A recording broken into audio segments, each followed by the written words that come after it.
Most investors think markets react to bad news. They don't. They react when something structural shifts, and most participants haven't noticed yet. Right now, the conversation around digital assets is loud. People are arguing about regulation, stablecoins, tokenization, institutional adoption. Some call it a revolution. Others call it a bubble waiting to burst. But markets rarely move because of what's obvious. They move because positioning changes quietly before consensus adjusts. Here's the uncomfortable question. What if the real shift isn't price, but plumbing? When custody frameworks mature, when legislation starts defining boundaries instead of debating existence, when institutions stop asking, is this legal? And start asking, how do we integrate this? That's not hype. That's infrastructure. And infrastructure doesn't announce itself dramatically. It expands gradually. It reduces friction. It makes participation easier. Most people wait for explosive confirmation. Professionals watch friction disappear. Markets don't fear bad news. They fear what most people haven't priced yet. So before we talk about bullish or bearish, I want to ask something more basic. Is the foundation quietly changing beneath the surface? Since the beginning of 2024, several measurable developments have taken place in digital asset markets. Spot Bitcoin. ETFs were approved and launched in the United States in January 2024. Since launch, they have attracted sustained inflows through regulated brokerage channels. Distribution approval from major wirehouses occurred gradually over subsequent months as internal compliance reviews were completed. Major financial institutions have disclosed digital asset exposure through ETF holdings and custody initiatives. Some banks have expanded collateral frameworks to include certain crypto-related products within structured risk parameters. On the regulatory front, U.S. lawmakers have advanced draft legislation aimed at establishing oversight standards for stablecoin issuers, including reserve requirements and supervisory frameworks. Broader digital asset market structure proposals continue to move through committee discussions, focusing on clarifying jurisdiction between regulatory agencies. No comprehensive final statute has yet been enacted. Separately, tokenization initiatives from large asset managers have progressed beyond concept announcements. Certain firms have launched tokenized money market products operating within existing securities law frameworks. Compared to the prior year, two observable changes stand out. First, institutional participation is occurring through formal, regulated products rather than limited experimental pilots. Second, digital asset infrastructure is increasingly being integrated with existing banking, custody, and brokerage systems instead of operating independently. Price volatility continues, but operational integration has expanded. These developments are incremental. They reflect structural positioning, not a single catalytic event. The headlines focus on approvals and product launches. The market impact comes from second-order effects. When a major brokerage platform approves access to a digital asset ETF, the first-order effect is simple. Clients can buy it. The second-order effect is more important. Internal portfolio models begin incorporating it. Risk committees assign volatility assumptions. Correlation matrices update. Once that happens, the asset moves from excluded to considered. That shift changes capital allocation probability over time. Stablecoin legislation works the same way. The first-order effect of a regulatory framework is compliance clarity. Reserve disclosures, supervisory oversight, defined asset backing rules. The second-order effect is operational comfort. If Treasury departments and financial institutions view stablecoins as regulated cash equivalents rather than unregulated instruments, usage scenarios expand. Settlement testing increases. Cross-border payment pilots move from theory to workflow experimentation. Tokenization introduces another chain reaction. If asset managers tokenize money market funds or bonds under existing securities rules, the immediate effect is product innovation. The secondary effect is settlement efficiency analysis. Institutions evaluate whether tokenized instruments reduce reconciliation delays, improve collateral mobility, or lower operational cost. If measurable efficiencies exist, adoption increases.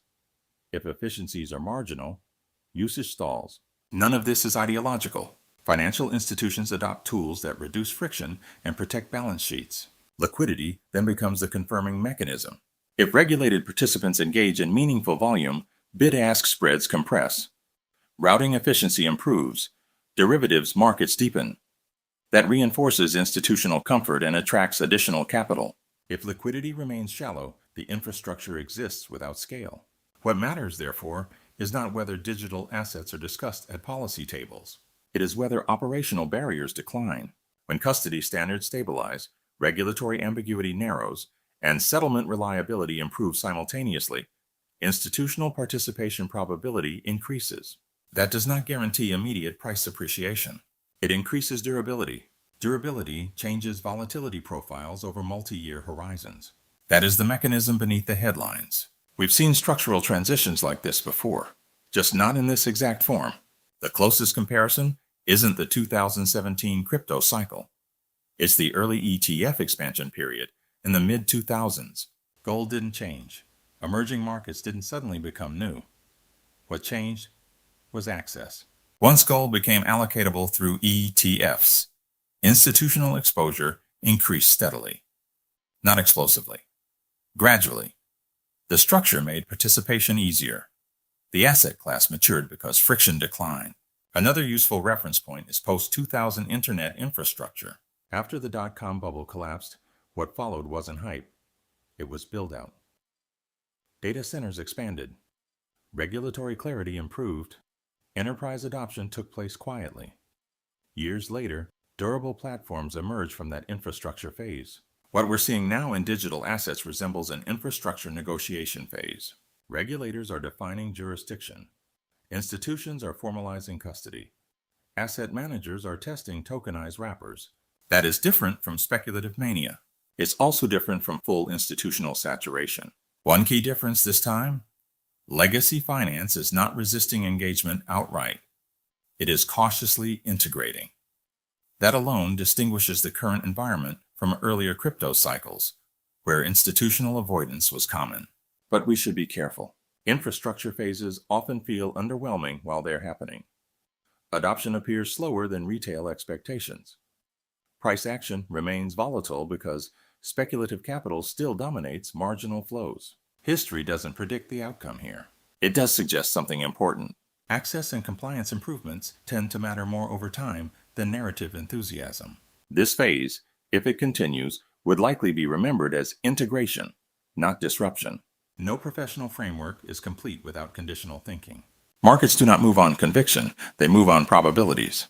So instead of declaring outcomes, let's map 3 structured scenarios. Bull case: structural adoption accelerates. If legislative clarity is finalized in a way that reduces jurisdictional uncertainty, and if stablecoin frameworks provide credible reserve transparency standards, and if institutional custody platforms continue integrating digital assets into mainstream portfolio systems, then participation breadth likely increases over time.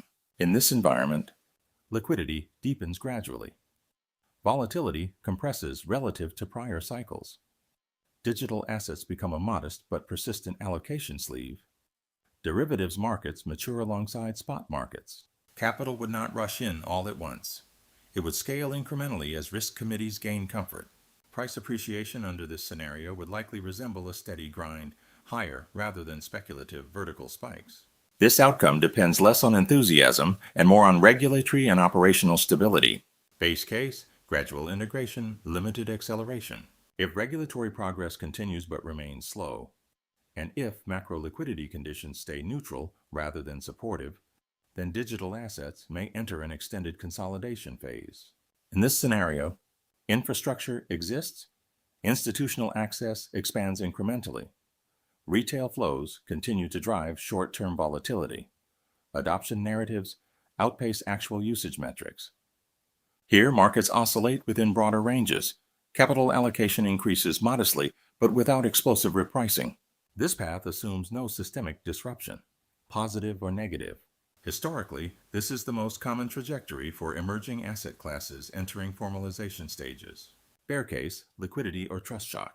If macro conditions tighten materially, rising real yields, stronger dollar, contracting liquidity, or if regulatory fragmentation increases rather than decreases, or if a major custody, reserve, or infrastructure failure undermines confidence, then participation could stall or reverse. Under that scenario, liquidity thins, volatility expands, institutional adoption pauses, capital reallocates toward traditional defensive assets. Structural integration narratives would extend in timeline or lose momentum.